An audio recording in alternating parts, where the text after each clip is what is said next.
Alright, I'm going to go through my Elder Dragon Highlander deck. I've covered some of the rules in our first video and given you some web references. We're going to go through Vorosh the Hunter. That's who I've chosen as my legendary general. Vorosh was mainly selected because of the color combination of green, blue, and black. I really like those colors. I also like white a little bit, red a little bit, but these are my big faves, and they also seem to fall right into what I wanted to do in the deck. I came up with a strategy, and then I just thought about what my favorite cards for pulling that strategy off might involve, and I pulled from Vintage, Legacy, Standard, Extended, like just about everything that you can think of. There's a little splash of all kinds of stuff. So we're going to go through, we're going to kind of go through it in the way that I think about deck building, and then you'll not only get a peek at my deck list, but you'll get a chance to kind of jump inside my way of thinking about building the 100 card deck.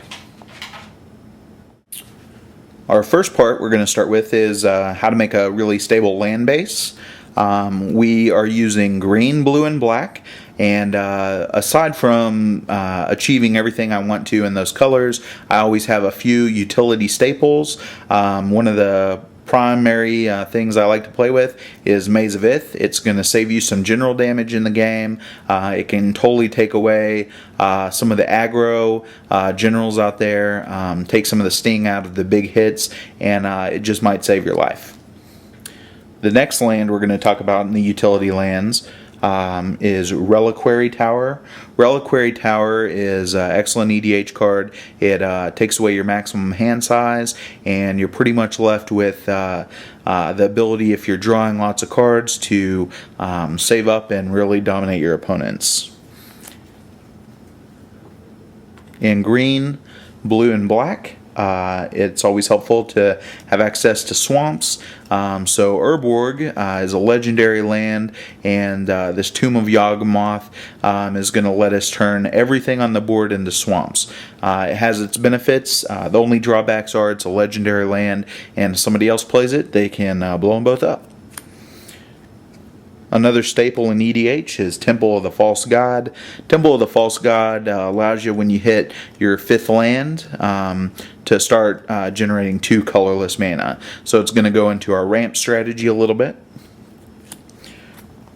Some of the other utility lands that I play, just about anything that searches is very valuable in EDH. This one has Transmute, so for 2 blue and 1 you can look for a card that costs 0.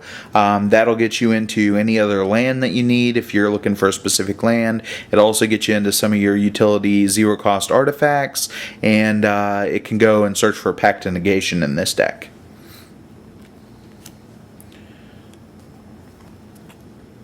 One of the strategies that I'm going to employ in this deck is a recursion engine that allows me to take, after I've built up kind of a strong board presence, and usually have the ability to swing with my general, Vorosh the Hunter, I want to take multiple turns in the game. So I play both High Market, which allows you to sacrifice a creature, and I play Phyrexian Tower, which allows you to sacrifice a creature. And both these cards are going to let me sacrifice Eternal Witness and send her to my graveyard, so that I might hopefully have Genesis or some kind of recursion, pop her back to my hand, and then play her again, and try to make a loop where I can grab some of my cards that give me extra turns, like Time Stretch, so I can basically take turn after turn while I'm swinging with my general, while I try to kill off the board. That's my win condition for the deck. There are a lot of other little tricks in it, but that's the big one. And so these utility lands are both going to give me sack outlets for Eternal Witness, to try to keep that going. It also is helpful if folks try to play things that might put your general on the bottom of your deck or back in your hand at an inopportune time. Basically, you want to have a way to sack some creatures off so they aren't getting out of control. My next grouping of lands that we'll talk about are the more recent mana fixers. The filter lands, I'm running green, blue, and black, so I picked the filter land for each of those colors. We have Twilight Mire, Flooded Grove, and Sunken Ruins. Again, our colors are green, blue, and black, and I've selected the shock land for each of these color combinations. We have Overgrown Tomb, Watery Grave, and Breeding Pool. The Pain lands are about to rotate out of Standard in October, but thankfully they're going to stay in EDH for a long, long time. We have Underground River, Llanowar Wastes, and Yavimaya Coast, and that's going to give us all of the Pain fixers. You can play lands that are sometimes suboptimal in a 60-card deck. In EDH, generally the games are a lot slower, so you can pick some things that are fixers that aren't particularly expensive, but generally do the job. Dimir Aqueduct, Golgari Rot Farm, and Simic Growth Chamber all fix for the 3 colors I need, and they made the deck. The cycle lands got a nod in the deck. Sometimes just moving once you've hit enough land to move through your deck a little bit. Cycling's always a good option. We got Lonely Sandbar and Tranquil Thicket. While the rules of EDH pretty much have you sticking to the colors of your general, it's important to know that the fetch lands don't have any color symbols, so they're just searching for specific land types. So you can go grab a mountain or a forest, and I run a forest. Don't run mountains, but wooded foothills can still be useful. I use the fetch lands to go and grab any of my dual lands.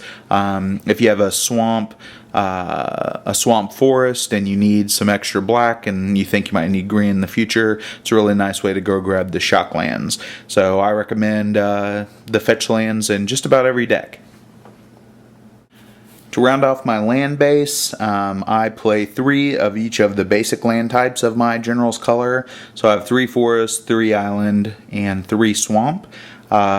With Path to Exile and certain other of my ramping cards, you'll notice a need for some basics. So it's always a good idea to keep some amount of basic lands in the deck. As I mentioned before, I'm a fairly new player, so I don't have any of the original dual lands. I picked this Bayou up at a local store here in Tampa at a really good price, so I threw it in. I'd really like to have the deck. It's mostly foil. The stuff that can't be foiled, I'd love to be black border, but you're talking about quite an investment on the black border dual lands. So we'll see if this guy stays around. One of the great things about the environment is you don't have to spend a ton of money to stay in the game. While some people play the original dual lands and have all the alpha and beta stuff, it's pretty easy to stay competitive with just like the filter lands and stuff from Standard. That's going to round out the 36 lands that I play. The magic number for a good EDH deck, if you're doing kind of traditional stuff, is right around between 35 and 40. I play some decks that have 40 and some decks that round out right under 35. It just depends on how much mana fixing you do with your artifacts.